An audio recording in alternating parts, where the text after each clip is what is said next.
विचार करने की सामर्थ्य बुद्धि में है, जो विचार क्रिया में उतरता है वो संकल्प मन में है, और जो क्रिया करने का अहंकार है वो अहम में है कि मैं करता हूं, और जो उस क्रिया का चिंतन होता है वो चित्त में। चारों एक साथ कार्यरत रहते हैं, मन, बुद्धि, चित्त, अहंकार। ये अंतःकरण चतुष्टय चार कहा गया है पर एक ही है।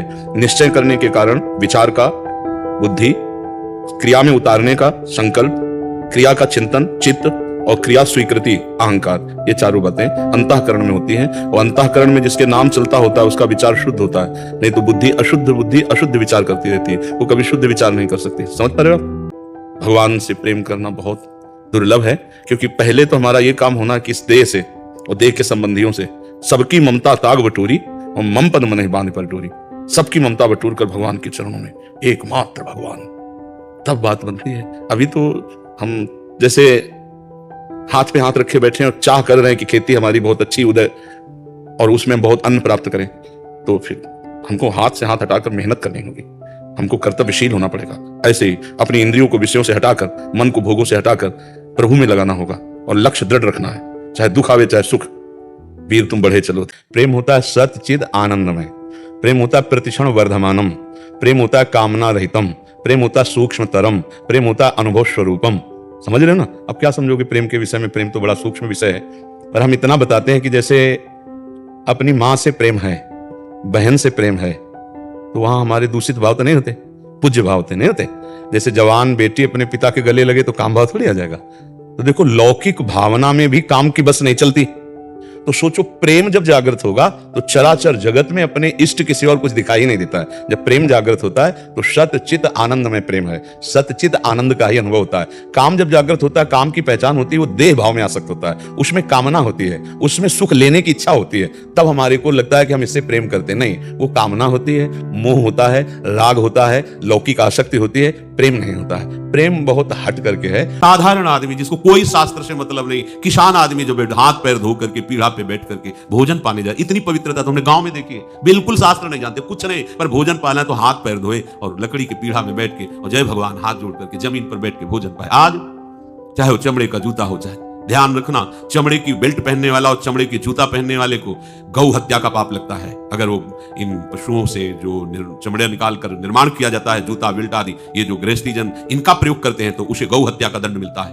क्योंकि आप पहनते हैं, उसमें आप सहयोगी हुए, आप उसका प्रोत्साहन बढ़ा रहे हैं गौ हत्या का। ये अब वही सब पहने, वही सोच में कपड़े पहने, वही भोजन में कपड़े पहने, साधना होगी, पवित्रता ही नहीं जानते हैं। प्रेम बहुत बड़ी चीज है। नहीं, और आजकल लड़का लड़की शरीरों के आकर्षण को प्रेम कह रहे हैं। ये प्रेम नहीं है, एक मलिन काम है, ये राक्षसी वृत्ति है जो दुर्गति कराने वाली, नरक ले जाने वाली है। नहीं, त्रिविधम नरकस्येदम द्वारम नाशन मात्मना कामः क्रोधा तथा लोभा तस्माद् प्रेम त्यजेत। बल काम और प्रेम का पहचान करना कठिन, और लक्षण दोनों में एक ही जैसे होते हैं, लक्षण एक ही होते हैं। जैसे कामी पुरुष सदैव स्त्री का चिंतन करता रहता है, कामी नारी प्यारी जिम लोभी जिम प्रिय दाम तिम रघुनाथ निरंतर प्रिय लागो मोहि राम। तो कामी को भी नींद नहीं आती, कामी को भी वही गली पसंद आती जिसमें उसके कामना पूर्ति होती है। और ऐसे प्रेम खान पान ते भावे है, नहीं कोमल वसन सुहावे है, उसे सब विषय लगे ते खारा है, हरि आशिक का मग लिहारा है। जो भगवान से प्रेम करता है उसको संसार की बातें, संसार की क्रियाएं, संसार के राग कुछ अच्छे, कोई भगवान की चर्चा सुना दे, कोई भगवान का प्रियजन मिल जाए जैसे करते हैं, उससे कोई मिला हुआ मेरे से बात बता दे, ऐसे कोई भगवान से मिला हुआ फकीर मुझे भगवान की बात बता दे, कोई मेरे प्रीतम की जहां जहां पिए की बात सुने खोजत तीन गहन। बस उसमें स्वसुख है और इसमें तत्सुख है, उसमें मलिन भाव है, इसमें उज्जवल भाव है, इसमें कामना है और इसमें चरम सीमा की निष्कामता है। वो नष्ट होने वाला है, ये प्रतिक्षण वर्धमानम है। प्रेम बहुत अलौकिक वस्तु है, वो भगवान की कृपा से प्राप्त होती है। अगर समझ में आ रहा है आपको? यहां संसार में कहीं प्रेम नहीं है। हाँ, ये जरूर है कि शायद इसको ही इश्क कहते हो, जैसे कोई दिल को मसला करे। भाई जिसे हनुमान प्रसाद पोद्दार जी ने प्रेम दर्शन में लिखा कि एक उर्दू शायर प्रेम की परिभाषा लिख रहा है कि अपने प्रीतम की याद में दिल में एक विशेष प्रकार की पीड़ा आनंदमयी हो रही। राधा राधा कब मिलोगी प्रियाजू, आज का भी दिन गया, आज भी दरस बिन दुख न लागे नयन। हृदय में एक अजीब तरह की पीड़ा, व्याकुलता। आपका बच्चा उद्देश्य क्या था इस प्रश्न का? अरे वैसे हालत कुछ ऐसे ही होती है प्रेमी की कि कुछ बोल ना पावे तो यही सही उत्तर है।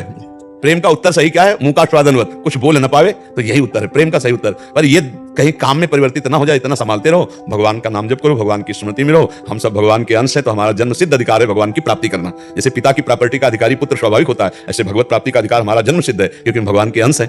जब तक उपासना के द्वारा ये मलिनता नहीं मिटती, तब तक कल्याण, परम पद या अनुभूतियां, वो सब साधक को जो आनंद मिलता है वो आनंद कोष का ही है, अभी आनंद स्वरूप का नहीं है। जब स्वरूप का मिलेगा तो अनुभूतियां होती हैं किसको? किसको अनुभूतियां होती हैं? वो खुद अनुभव स्वरूप है, तो अनुभूतियां मुझे हो रही है, यही अज्ञान की बात है। अभी वो अनुभव थोड़ी हुआ है जिसे अनुभव कहते हैं। वो तो गुरु चरणों में बैठकर जब हम उपासना करते हैं, गुरु की लंगोटी धोते हैं, गुरु की चरण रज लगाते हैं, गुरु की आज्ञा में रहते हैं, तब देहाभिमान गलित होता है। तो मंत्र मूलम गुरु वाक्यम महावाक्यार्थस्य विचार्यताम। जब हम महापुरुषों के द्वारा दिए हुए सूत्रों का मनन करते हैं, तब एकांते सुखमाश्रिताम, एकांत में सुखासन में स्थित होकर वो अपने स्वरूप की तरफ जाता है। स्थूल शरीर, सूक्ष्म शरीर, कारण शरीर, ये तीनों माया रचित हैं और इसी में मैं समा गया है।